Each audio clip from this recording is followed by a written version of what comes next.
I was going for a Snow White aesthetic with these colors, but this is the only red shirt I have. So apparently before people got to see Snow White in theaters, they got to see acrobatic tricks and a few dozen Rockettes before the show started. Step up, AMC. If I'm not seeing flying gymnasts and dancers before the movies, we're gonna have a problem. Hi guys, welcome to Film Real Fandoms, and today we're gonna be discussing why Snow White is the real queen of Disney.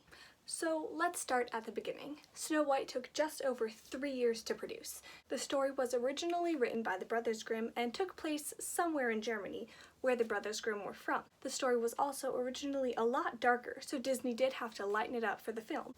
I was in a play about the Brothers Grimm once. This movie took just over $1.5 million to produce. And in 2020 dollars, that's about $25 million. And there were a lot of people working on this film. 35 animators, 1,032 assistants, 107 in-betweeners, 10 layout artists, 25 people working on background, and countless others. In total, it also took over 1,000 drawings to produce. It also took 19 voice actors to create the cast. Some voice actors of note are Adriana Caselotti, who voiced Snow White at the age of 18, Harry Stockwell, who voiced the prince, and Vance DeBar, or Pinto Colvig, who not only voiced Sleepy and Grumpy, but is also known for voicing other Disney characters like Goofy, Pluto, and Bozo the Clown. Speaking of the dwarves, some of them had crazy names to start off with. Some ideas that got tossed around were Blabby, Busy, Crabby, Daffy, Deefy, and Dirty. Deefy was actually Sleepy's original name before it got changed.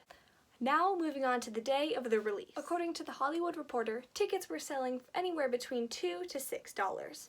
Today those tickets would have cost anywhere between $48 and $86. Once viewers were inside, they were treated to the Carr Brothers acrobatic show and about 3 dozen Rockettes. When the lights went down, people were treated to an hour and 28 minutes of Snow White, also known as the first full-length animated movie ever. With full color and sound, Snow White came out in 10 different languages in 49 different countries on February 4th, 1938. Now, I can't make this up. Here is a real quote from The Hollywood Reporter. To celebrate its success, Disney hosted a weekend-long party for his 1,400 employees called Walt's Field Day, held at Lake Narcan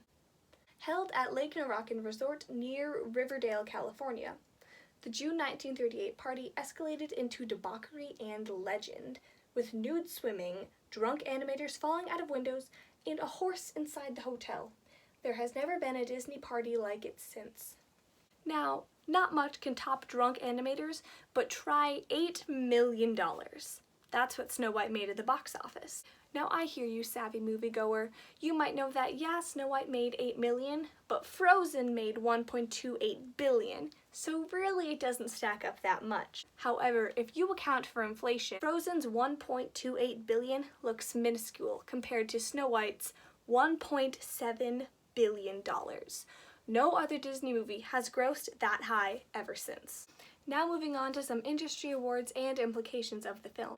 While Snow White was nominated for many different awards, my personal favorite was the Oscars. Snow White won an honorary Oscar that not only gave it 1 statue, but 7 smaller statues to go with it, representing each of the dwarves. Snow White also won the Grand Benedel Art Trophy from the Venice Film Festival, special awards from the New York Film Critics Circle.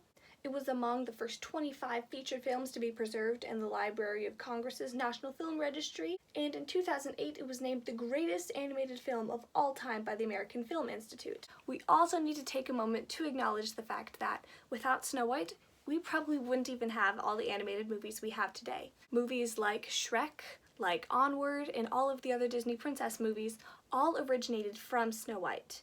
However, don't get confused, Snow White was not the first time that color and sound and animation were all put together. Make sure you leave a like on this video and tell me in the comment section down below what other videos you want to see from me, or if you liked this video, make sure you follow me on Instagram at FilmRealFandoms, and make sure you subscribe and hit the little bell so you're notified every time I post a new video. And with that, it's a wrap on Snow White.